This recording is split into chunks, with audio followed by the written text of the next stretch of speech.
do you reckon? That's not bad, mate. I think you can do better. This is literally a treasure map. I'm not even joking. That is the treasure map right there, mate. Oh, that is the best prospecting mud map I've ever seen in my life. I'm definitely going to need to get me like a full film crew to come out with me back in Australia, just so I have breakfast and lunch brought to me every day. Cindy, compliments to the chef. He sent me kisses. I got kisses. And a lunchbox. I've got all the essentials, all the batteries, memory cards and toilet paper. Because my mission today is to make it to a place called The Gates. The Gates are these massive bedrock walls that Rex and Darren are telling me are loaded with gold. And I need to get up there to do some recce for the film crew. It's around here somewhere. And if you don't know what recce is, it's finding the banana amongst the Vaseline. Or the gold amongst all the other gravel in the creek. Yep, I'm out here doing my business and this little guy does not care. He's like, I'll help. I appreciate it, but I'm not like a massive fan of an audience. What I was hoping for and what I've discovered on this trip is that it's so much more than just the gold. Yes, it's a fantastic opportunity to come and see a place that I would never get to see otherwise. Claims like this are incredibly rare and the gold is amazing. Doing massive trips like this out of your comfort zone, out of your safety zone, with no support network around you, is how you develop. Because even as little as 12 months ago, there's no way I would find myself out here prospecting for gold with complete strangers in a foreign land. This is a wild film crew out of their element, hunting for content. Will they starve? We will not know until the winter season has passed. You must approach with caution or they may attack. With a jandal. I have to walk past this spot to get up to the gates and these guys are waiting. So, Let's do it. should we do it? I think you should have another crack in there. Third time's a charm. Let's see if you can slap the gold out of my hand this time. There's not that much dirt left in there.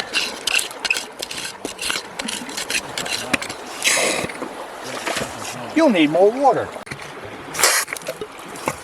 Oh, Saran threads, now with more grit. You're right, you pulled out that big rock for me and Yep. man, we got way more materials. So this is like, I can't let them touch this because we'll kick it out of my hands, guaranteed. You're testing the Anzac bloody relationship, slapping hands out of people's hands. Well, you know, we've got to test to see where our boundaries are, you know? You might note that I've got the boys at a safe distance. One. After all the gold I managed to pull out of it, you really would have thought there would have been more than one little flake in there. And for the sake of the relationship... Have a look, are we? No, I'll let you do it. Can I? You can do it. Can I? Darren hasn't done it. Didn't have it. So my hike continued, following my treasure map 4 kilometers upstream. And just looking on my Thram map, yeah, that makes a whole lot of sense. According to my map, I'm right here. I can smell the treasure. It's finally opened up enough where there's some gravel on the side with only pools of water because it's a real bugger to walk in that. Rex and Darren are telling me above the gates it gets quite sketchy, quite dangerous, so I'm going to wait for them to join me so they can take me through the correct path. Darren and Rex's warning about what it was like above those gates was incredibly accurate. Whilst there was decent gold to be found above that point, that's a lot of flour gold. There was also extremely difficult terrain that needed extreme caution. And what ended up being a solo trip above the gates gave me some fresh perspective on where I need to brush up on my outdoor skills. Hey, it's Chris on radio. Does anyone copy? As well as a healthy reminder of just how powerful Mother Nature really is. Oh my god. In the meantime, I've got all of this bedrock over here to have a play in. I can see why they said to come here. There's no way there isn't gold trapped in these cracks. I know there's gold here because I can see it. Pretty rare day when you just see 2 pieces of gold floating around on the bedrock on the surface.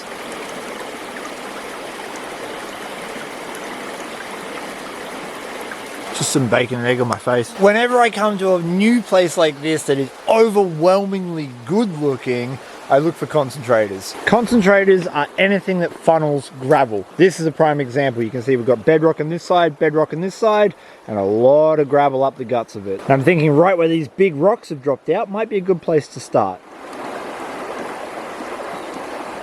Hello, bird.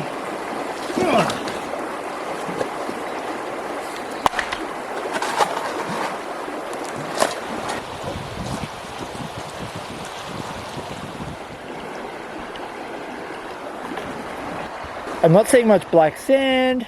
I didn't see any gold on the way down, so I'm not confident. But I was wrong. Oh my god, surface gravels. That is just surface gravels out of that concentrator. They have some nice sized flakes, but obviously on this claim, we're not just looking for 10 nice flakes, we're looking for a whole bunch of gold. Let's see what's in the bedrock.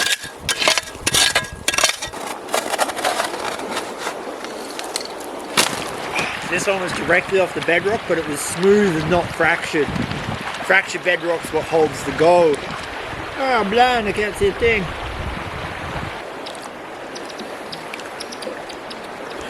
The question becomes, is it any better sitting on that flat, smooth bedrock than it was above it? It's about the same, but that's a nice flake. Rex and Darren are telling me this isn't their nugget claim, it's a lot of fine flour gold, so it's what I'm used to. Finding a flake like that is quite nice. Prospecting is different from mining in that I am searching for where the deposits are and not trying to extract all the gold out from where I find it. The whole reason that Darren and Rex invited me out, not only to collaborate, was to get another body on the ground to do some prospecting for them. You see, Darren and Rex have a massive claim, but finding gold is like finding a needle in the haystack, and at the moment, Darren and Rex own the hay shed. This is about average for what I've been getting every single pan at the moment. Now, my little bird friend, that's not a lot of gold. That last pan came from right here, and my thought is this little creek is either concentrating gold that's been laid across this bedrock from the main river, or there's a bench deposit sitting up there that's slowly shedding out.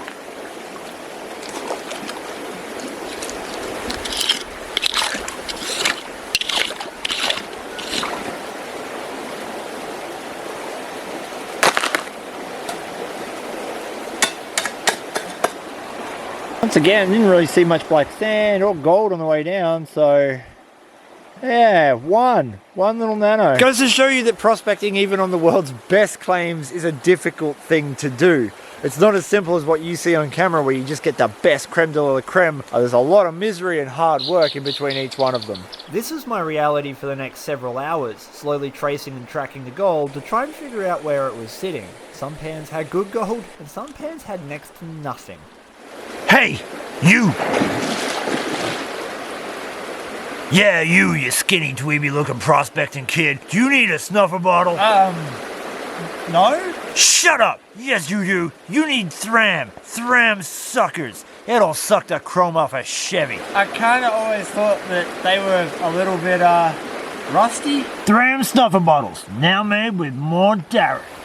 I started way down there and I've done a hole about every 3 feet, all the way up past where I got the first couple of really good pans through this trench. I've managed to go all the way out to the gates up there. I've not had so many empty holes in such a long time. So I'm going to go onto the other side of the river where there's a lot flatter bedrock with a lot more velocity of water going over it. And as it would turn out, this would be the right move, because I was about to find a whole lot of gold.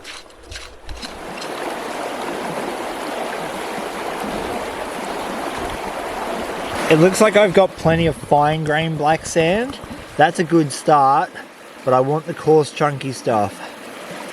And we got some flour gold with it. So usually your gold will match your black sand size. See how all the black sand's very fine and so is our gold? That's already more gold than I got in the last 5 or 6 pans on the other side. So it bodes well that there could be something up here. Now we're getting a little bit better. 3/4 of a pan of dirt, and I managed to pull out a whole bunch of flour gold and a couple of nice flakes. Because the bedrock behind me elevates up, it means that the water velocity drops. There's more friction and the gold should drop out on it.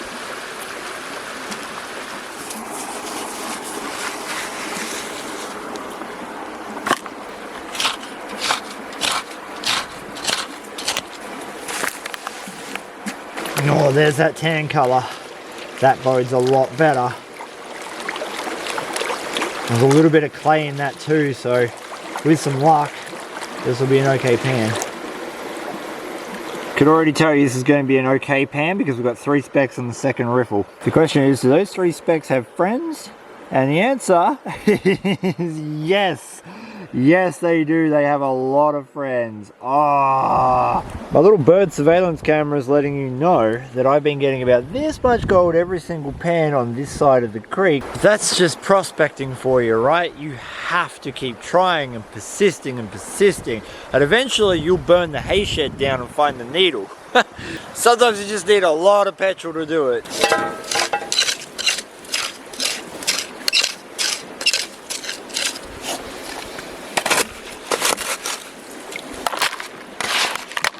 That's fracturing bedrock, and that's what I've been looking for all day. Finally found it at almost 5 p.m.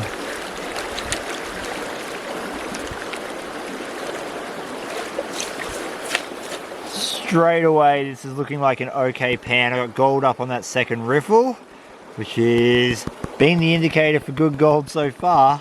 Oh my god. That's a pan, bro. I've been at this for like almost 7 hours, and I thought I was going to have to go back to camp and just tell the guys that I really didn't have much success up here. They said that there was good gold here, but they'd only really checked one area, and I looked at that area and it was okay, but it wasn't great. Oh, bro, that is a pan and a half. They are nice. I've got pieces of gold just sitting on the bedrock. Oh, can you see that? Oh, what? Oh, that's a big flake. That's a real big flake. Look at that. That's unreal. I've never picked gold up like that before. Wow. Every pan so far has been chock full of gold, just like that first one. And this one is no exception. Look at that. That's nuts. It might have taken all day, but I found it. I found the gold, guys. Yep, every damn pan, guys. Freaking loaded. I don't have time to work this whole thing. I have done this section in about 45 minutes.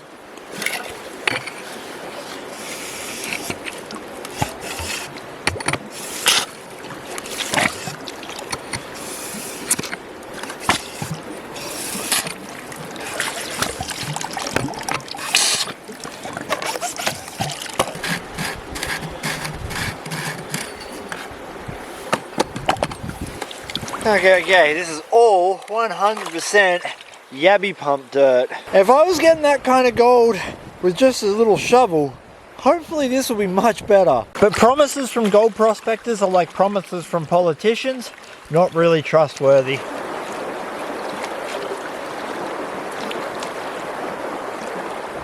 The working theory is that because gold's the heaviest thing in the creek, it sinks to the lowest possible point in the bedrock, and your shovel can't get to it because of these nooks and crannies. So a little hand dredge sucks those pieces of gold up out of those crevices, and you should get them in your pan. With all the gold I was getting using nothing more than a shovel, you would expect that there would be some okay gold with a yabby pump. And yep, I thought there was none, but there is. Ah, yeah, boy, that's just the dregs at the bottom of the hole. If I had found this at the start of the day, we would have been sitting on probably a couple of grams by now. But you know what? Who cares? I've found it now. And I don't think I can get away with saying that I didn't have a successful day. New Zealand, baby, you just keep getting better and better.